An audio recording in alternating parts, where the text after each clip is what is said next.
race going on. Corporations and individuals alike are becoming more and more aware of the environmental challenges of our times. The public is beginning to adapt to the thought of using alternative fuels to run the necessities of daily living and work. A new project that is up and coming is converting our simple yellow school buses from running on regular diesel to being fueled by the greener and more efficient biodiesel. There are many pros to switching from the old fossil fuel to the cleaner plant-based biodiesel, and only a handful of minor cons that can be dealt with few to no modifications. To stay ahead of increasing demand for energy, it would be smart, cost-efficient, and a green idea to convert our county school buses to run on biodiesel. The switch from regular diesel that our school buses run on to the cleaner, much more efficient biodiesel would be cheap and easy because little to no modifications would have to be made. For some of the older buses that have rubber fuel lines, the fuel lines may need replacing to accommodate the new biofuel. This should cost less than $100. Also, biodiesel acts as a solvent. It cleans off the residue that is on the walls of the fuel tank. After running the bus on biodiesel a couple times, the filter will need replacing, because the biodiesel has cleaned the tank and all the residue will be in the filter. Buying a new filter should be less than $10 and can be changed by anyone. Biodiesel on average is around $4.19 a gallon. Regular diesel fuel in Conyers is around $3.96 a gallon. Biodiesel is a little more expensive, but it's cleaner and more efficient than regular diesel fuel. If the regular county school buses started running on biodiesel, the county could get up to $1 back for each gallon used.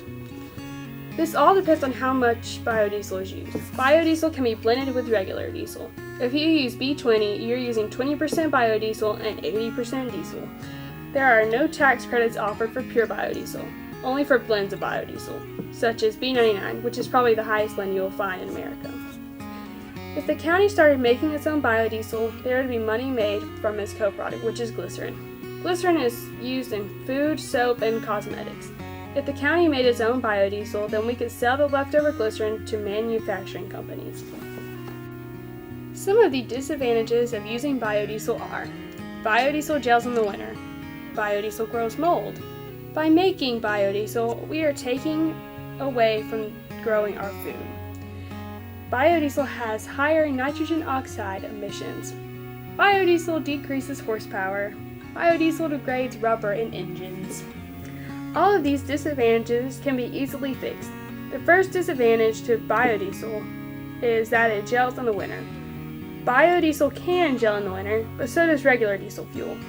B20 gels at the same temperature as regular diesel. To prevent gelling, there are products that can be poured straight into biodiesel to prevent gelling. There are also electric fuel heaters. These are used before starting the bus, and after it's started, it uses the heat from the engine to heat the biodiesel. The second disadvantage was that biodiesel grows mold. All that is needed to fix that is 1% diesel. The diesel will stop the growth of mold. If the buses run on B20, there is no worry, because mold definitely will not grow in it. The third disadvantage was that by growing what is needed for biodiesel, we are taking up food space. To run the county buses, discarded vegetable oil can be used to make the biodiesel. All of the schools have vegetable oil that they need discarded. How great would it be if we could use that waste, which would normally just be thrown away, to run all the school buses in the county? The fourth disadvantage is that biodiesel gives out more nitrogen oxide emissions. Biodiesel contains no sulfur, so you can use nitrogen oxide control technologies, which can't be used with regular diesel because of its sulfur content. Also, some companies have developed products that you can pour into the biodiesel to reduce the emissions. The fifth disadvantage is that it reduces horsepower. This can be easily prevented. All that has to be done is make sure that a high quality of biodiesel is being put into the tank. What would cause the horsepower to be reduced would be the high water content in the fuel, because water in the fuel reduces the heat of the combustion. The sixth disadvantage is the degrading of the rubber in the engine. This shouldn't be a problem in the newer buses, but for some of the older buses that are older than 1993, the hoses should be changed out. If the county decided to make their own biodiesel, it has useful byproducts. In the process of making biodiesel, you make glycerin. Glycerin is used in some of the things we use every day, such as cosmetics, soap, and food. Biodiesel is an alternative fuel source made from some type of oil. It is fairly easy to produce, so easy in fact that our chemistry class has already made some.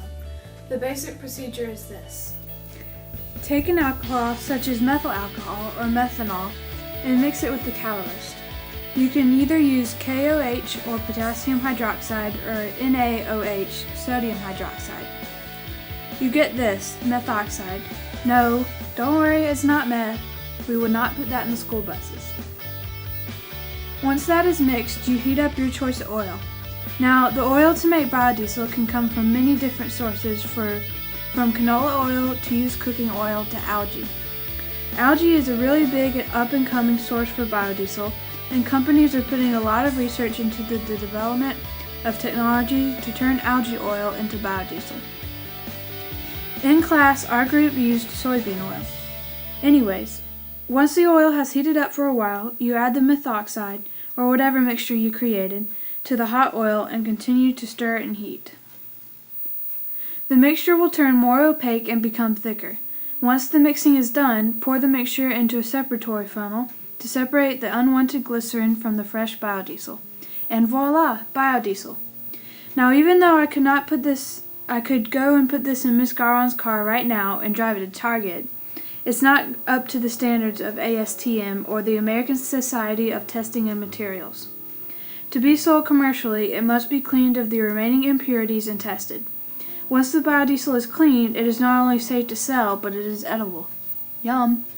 In 2006, Georgia became part of the Biofuels bandwagon, and since then, several biodiesel manufacturing plants have sprung up here in our own state. The goal of these plants is to create an alternative fuel source that can be easily accessed by the common public. Biodiesel can be blended with conventional diesel to create a biodiesel blend.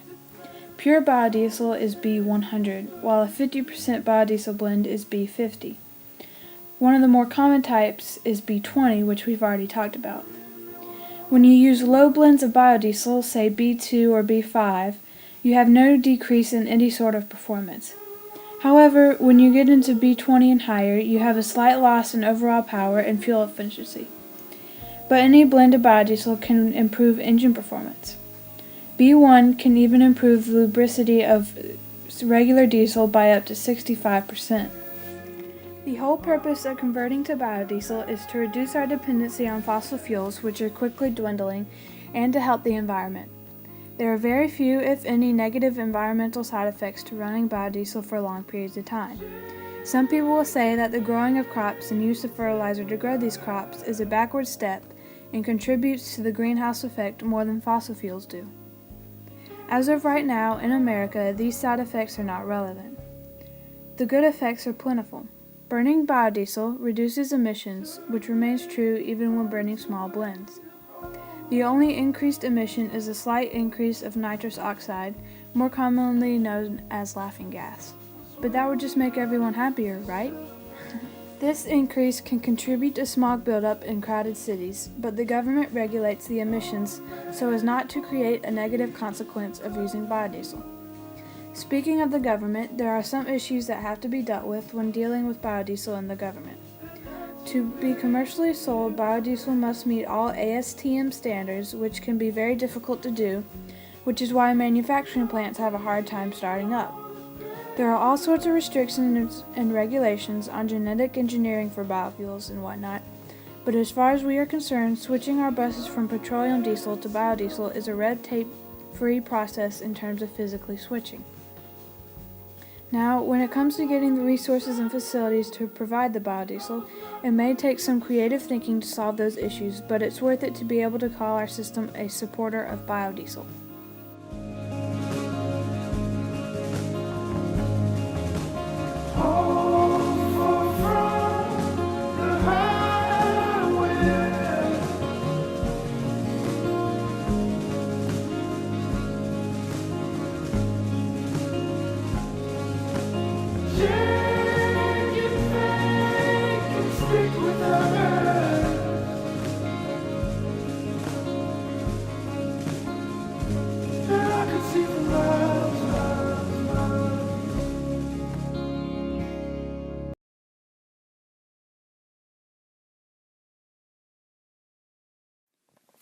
Caitlin, what are you doing? Nothing. Shouldn't you be filming or recording or something? But Temple Run is scientific too. Vaguely. But kind of. Relate it to biodiesel. I don't know.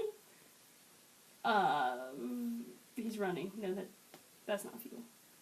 That's like sweat. Oh, I almost died. Anyways, procrastination at its finest. Yes.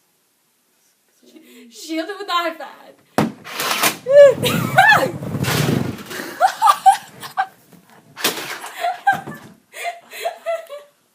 Informative and good for the environment. Hot dog flew down. Did you hear it like buzzing? Zzz. Oh, my hat fell off. Nice. I'm losing bullets. Because this is totally related to biodiesel. Because guns are fun.